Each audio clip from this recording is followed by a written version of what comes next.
and I own a business called Cooking Marvellous. And we've had a rapid growth really from on a high street retailing shop, and we're now an international retailing business. And so it's just a quick run through our story as to how we moved from one to the other. So Cooking Marvellous started life about 13 years ago when I bought a property in Shropshire. There was a hardware shop in the property, but someone else was going to run this. However, just days before the sale, they pulled out. And so I was left with a fully stocked hardware shop with no staff, none of the stock was priced, and I had absolutely zero retail experience. So I arrived in the shop on day one, which was a shop full of stock, basically, but I knew absolutely nothing. And I arrived with two things. One was a bunch of daffodils to brighten up the counter, and the other was a ream of pink tissue paper to wrap the stock. The customers arrived, there were plumbers and builders and people doing DIY jobs at home, and I was very grateful for the pink tissue paper. My customers would ask me for something, I hadn't a clue what it was, so they'd draw it for me, I'd recognise it, and then I'd be able to find it. Over the next few weeks, the suppliers started coming to see me, and I began to find out the essentials like what is retail margin and how do you keep shop counts. Unfortunately, turnover in the small hardware shop was never going to be able to pay my living expenses and the mortgage, so in 2005 I decided to sell the property and moved on. So I moved to a shop in Shrewsbury. I bought an existing cook shop, an old-fashioned shop, which was a bit of a treasure trove. And over the course of the next year or so, we revamped it and basically turned it around and doubled the sales. Once the shop was well established, it was then time for us to look at, what are the options moving forward. The natural progression would have been a second shop. However, I noticed at this time that online business was beginning to grow, and we were very excited about this, so we decided to give it a go. Spent 6 months uploading products manually onto our website, learning the whole thing from scratch. We learned about image resizing, coding and SEO, and the website went live. Sales took off immediately, and then Amazon approached us in 2008, and we started selling on that channel too. At this point I realised that the shop and the online business were actually two separate businesses and had to be treated as such. So a huge leap of faith, we basically moved the online business to a separate warehouse. Up until 2011 we'd always focused on cookware. However, in this year my daughter Katie finished her A-levels and came into the business. She'd been working at the warehouse over the summer, and I got into an email conversation with a lady from Thailand. This lady had ordered some cake tins, and she emailed us and said she was desperate for some Bista gravy. Was there any chance that one of us could pop to Tesco and just put it in with her order? So Katie did as she was asked, and that lady probably never knew that she actually started the wheels in motion for Taste Marvellous. Katie came back from uni on a Thursday and had her first order the following Monday morning for 4 jars of Marmite, which went off to Massachusetts. These days, Taste Marvellous runs alongside Cooking Marvellous, and we're just as likely to be sending dog food to Greece as jam funnels to Germany. And this chart really shows the rapid growth of Cooking Marvellous and Taste Marvellous over the past 10 years. We've moved from a cook shop, which turned over just £100,000 a year, to an online retail business, which is on track to turn over £3.6 million this year. This growth has been completely organic. We have, apart from one small bank loan from Bira Bank about 4 years ago, we've never had any loans, mortgages or overdrafts. My daughter and I are self-taught. We've worked hard and spent up to 80 hours a week really working in the formative years. But of course if you enjoy it, it doesn't feel like work, it's just really exciting. This is where the magic happens. This is our warehouse, which is just on the outskirts of Shrewsbury. So if you're ever passing by, come in. We always have Jaffa cakes on the shelf. So the single thing that's increased our turnover more than anything else is our overseas trade. 70% of our orders go outside the UK. We have 300,000 product listings in 6 languages, and we sell in 6 currencies and sent to 135 countries last year. Here is an Indian cooking kit, which we make up which is made up of spices which we package in-house. We list on the French site in French and in euros. And here's a jam making kit which we put together as well. This one's in German and also in euros. And then last year we uploaded our products onto a Japanese site, which is going really well. This is a Bodum teapot which we're selling in Japanese yen. We send all over the world. We sent to 135 countries last year. One day we'd like to think we can visit them all, but we can dream. Among these countries, we have a couple of our favourites. We've sent Coleman's mint sauce to French Polynesia. We've sent Tresemme shampoo to the Sultan of Brunei.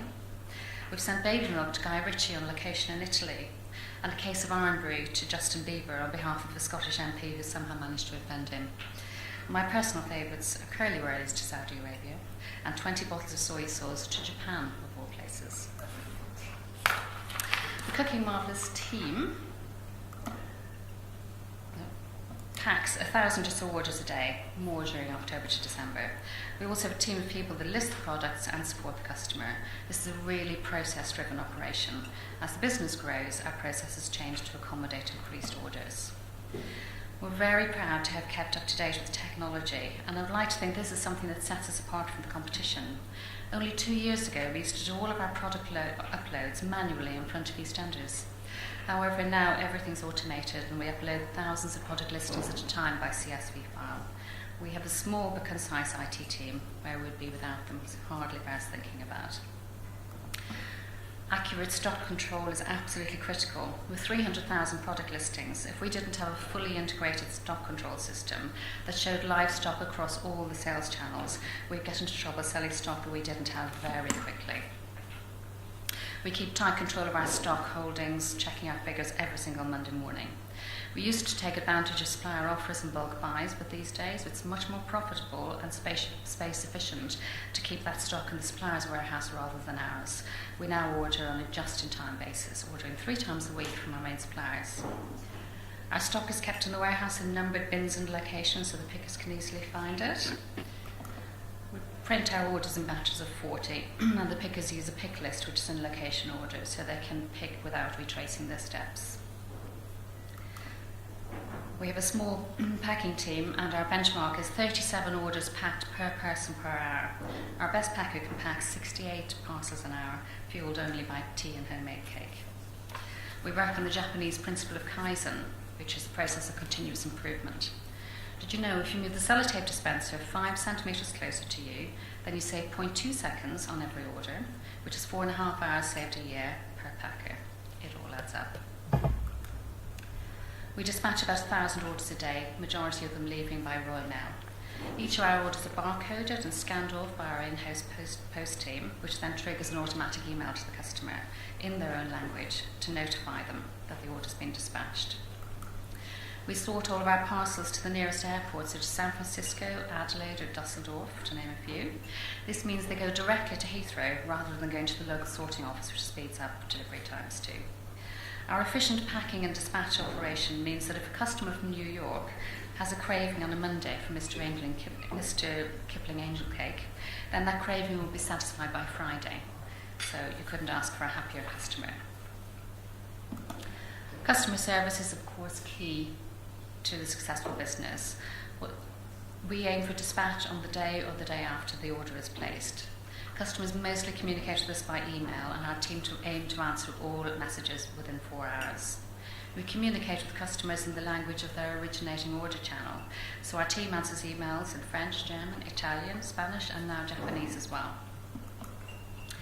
Strategy and planning are absolutely central to our success. We're in a very fast-paced industry, and we have to sit down daily to discuss orders that have come in overnight and create the daily plan. We also look at the bigger picture on a weekly, monthly, and annual basis.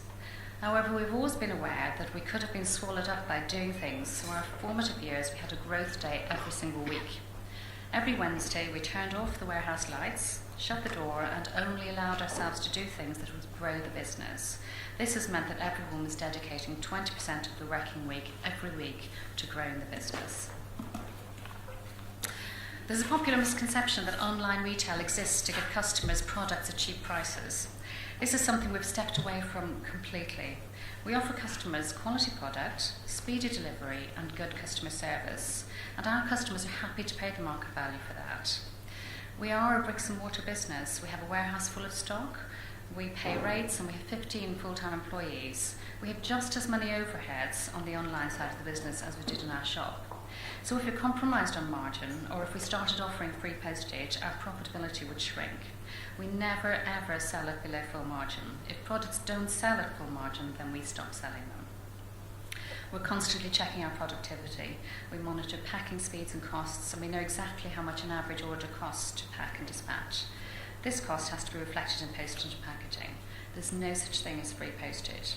If someone's offering it, then they're either putting the cost into the price of the goods, or it's coming out of their profit. And obviously I'm here as a spokesperson for CHA, which is Cookwares and Housewares Association, part of bira. And for me, as an independent retailer, I've used many of the fantastic services of bira over the years. But the thing that I valued more than anything is the knowledge that even if you're a lone trader, as I was till my daughter joined the business, there is an organisation out there that has your back. It's been so good over the years to be able to contact bira when I had an HR or legal issue and to know they're very definitely on my side. And finally, here's a picture of our proudest moment, or at least my mother's proudest moment. Last year we won a Queen's Award for Enterprise for International Trade. So my daughter and I were thrilled to go to Buckingham Palace to pick up Meet the Queen and pick up our award. So that's our story.